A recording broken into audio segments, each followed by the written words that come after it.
just after 8 on Fridays, we get together with our local restaurateurs and chefs, talk about the menus, the signature dishes, and very excited this morning to have in studio with us Robin Weatherford and Deb Rust of Tellers and Sake. Welcome.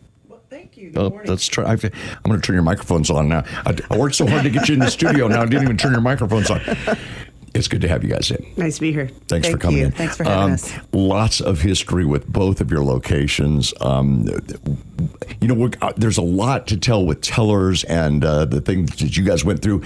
I'm going to save that for back in the back part of this interview. But let's start with Sake, Deb, because I've become just obsessed with your volcano roll. Oh, excellent. That is such a good roll. What are some of the challenges there are to running a sushi restaurant? I imagine that's got its own special set of challenges. Well, I think first we'd be remiss not to mention that we are missing our other business partner, Komar Yem, from Sake as well. But I would just say that some of the sushi challenges are fresh fish in general. Making sure that you take care of it and keep a product in a safe fashion. How do you the acquisition of those fish? Is that something? How does that happen? I watch Wicked Tuna, and I see them pull it up on the dock, and they're like, "I've got a buyer in Tokyo for this fish right now." I mean, how do you purchase that kind of? Again, this is really Komar's specialty that we're talking about here. So different purveyors come from different places. We use a bunch of different fisheries that come from different areas, depending on what's special, what's in the season. Okay.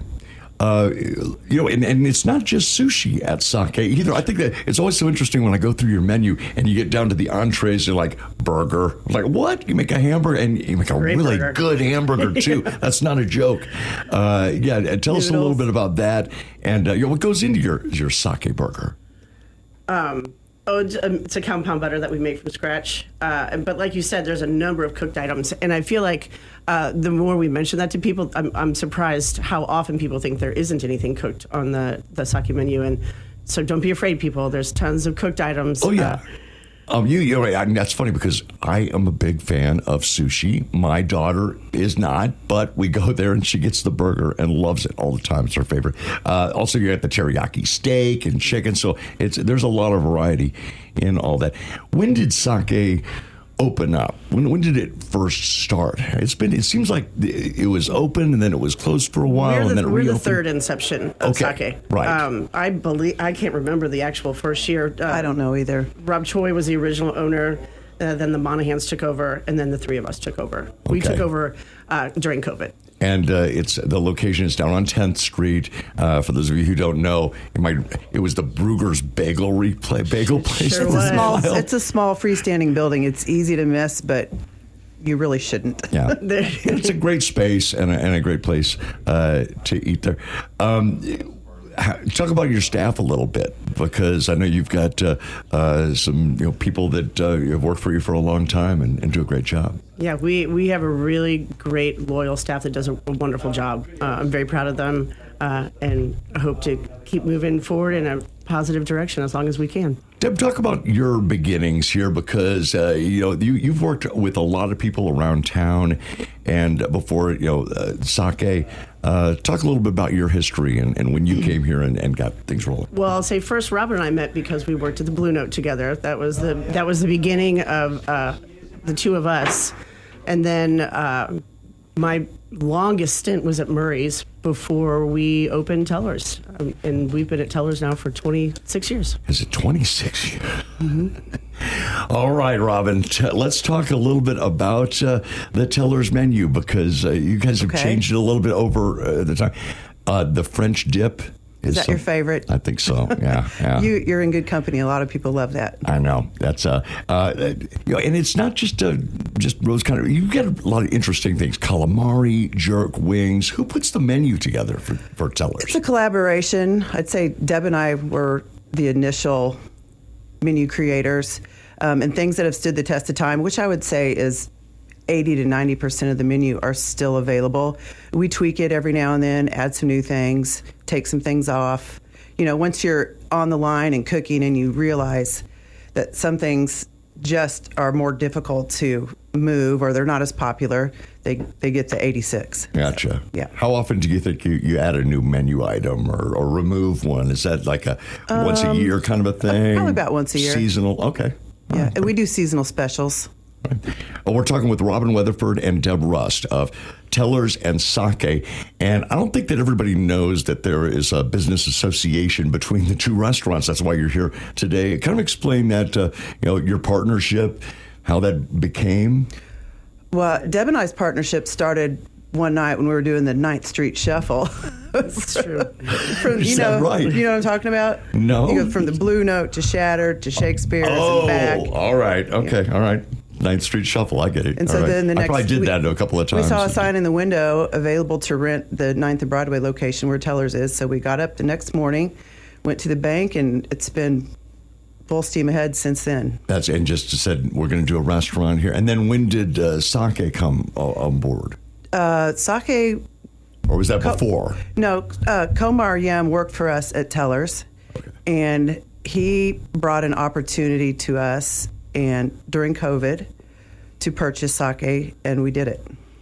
So it's only been a few years at Sake, but we're a couple of years now past COVID, past the pandemic. How did that affect your guys' restaurants? I know that it affected everybody, but is there something that you can point to and say, this really hurt, or this actually helped us to become better? I think it's both. It hurt as far as in a business sense, but it made you really realize the community support and love for the restaurant industry, and we were very much appreciative of the support that we got. Just regular customers supporting us, people getting takeout, but we're glad it's over. Yeah, right. Honestly, and during the pandemic, that response that I was seeing too from the public towards our restaurants is kind of what sparked this whole segment, is why we're doing this, because I realized how important our local restaurants were to us, and how much we would have missed them were they to be gone. Coming up on Sunday, I wanted to mention at Tellers, you've got a pop-up, Big Paul's pop-up. We do. And he's a former employee, and he's got a lot of experience, and he's cruising through town, and he asked us if he could have his pop-up in our location, and of course, since we're closed on Sundays, so Big Paul, kind of a thing. Let's go. 4 until 7:30. Okay, we're going to take a quick break here. I'm going to get the forecast in from Beth and some music, and we're going to come back and talk more with Deb Rust and Robin Weatherford of Tellers and Sake. It's Friday Foodies on 102.3 BXR. Our Friday Foodies segment this morning, we welcome Tellers and Sake into the studio. Robin Weatherford and Deb Rust are in. All right, let's talk a little bit about signature dishes. Okay. Robin, what would you say is a signature dish at Tellers? If you went in there and said, "Boy, this is everybody loves this one." I think for me, it's got to be the apricot bread pudding with bourbon sauce. Oh, it's been on the menu from the get-go, and it's never gone away. I'm going to say blackened salmon on Creole salad. That's delicious. Mm-hmm. Blackened salmon on a Creole salad or Caesar salad, either way. That's a big seller. Mm-hmm. If the or buttermilk fried chicken strips, delicious, yum. French dip, Cajun pasta. Here we go. Roasted tomato fennel soup. Yeah. What goes into the Cajun pasta? All of our pasta is penne noodles, and it's andouille sausage, tomato, onion, peppers, cream, right? Cajun seasoning. It's rich and delicious. Oh, that sounds wonderful. I think like what she was saying earlier, that it's sort of a dealer's choice. We have something that will make you happy no matter what you like. Yeah, it's kind of hard for me to put a finger on Teller's menu overall. It really is. It's American cuisine, isn't it? It is. It's hard for me to come up with a description that. I would think we've always used the word eclectic, and I think that's sort of what it is.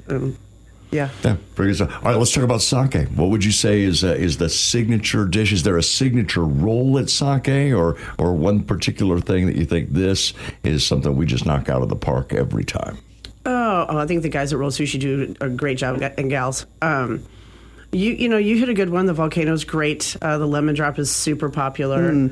my favorite. Like you said, that sake steak is delicious, and the sort of people forget that something Those like that's on the Brussels menu. sprouts? Oh yeah, the Brussels sprouts are great. Now, one of the things too I've noticed when I go into sake is the presentation is fantastic. Your chefs do a great job of plating a dish. They do, and I always say, when I order my dish, the phone's got to eat first, so I've got to take pictures of eat my with your food. eyes first. Exactly. And when it comes out at sake, I'm always just blown away by the artistry. It's the only word I can think of how they put that plate together. So it's wonderful stuff. You guys both obviously eat food too, like the rest of us. What do you cook at home when you're cooking? Is it something? Do you cook things from the menu, or do you have other things that family loves? Robin? Well, mom's spaghetti. I think a lot of comfort food. Like that, spaghetti and lasagna. I made green chili enchiladas last night. We make that a lot too. Just whatever. We cook from the menu at Teller's and cook. We cook out of our heads. We don't really follow recipes. So that's a creative just like process. I think you should always eat what you're in the mood for. That's what I tell people, and they're like, "What should we get?" I'm like, "What are you hungry for? Order that." There's so many things. You look at the menu and it just all makes your mouth water, and delicious stuff. All right, well, here comes the time of our interview where we always like to ask our restaurateurs to name somebody else in town that they think is doing a great job, and give you a chance to brag on some of your friends out there. But Deb, who would you say in Columbia is another place that's... Well, as a disclaimer, first we're going to mention that we already know who you've interviewed, so we're not trying to mention people that we already love that you've spoken to, like our mentors, Murray's. So I would say, I know that you haven't spoken to our neighbor Morgan over at Gunter Hans. She'd be a good interview. That would be great. I love a Tap House burger. 1839 Tap House? Yes. Is that right? Yes. That's good delicious stuff. Over in the Green Meadows. I've actually reached out to both those locations, so hopefully in the future we get them both here on Friday Foodies. Deb Rust, Robin Weatherford, thank you guys for everything that you're doing in the community, and especially thanks for coming in this morning. I know it's not exactly restaurant hours, 8 a.m., but do appreciate you coming in. No problem. We appreciate it as well.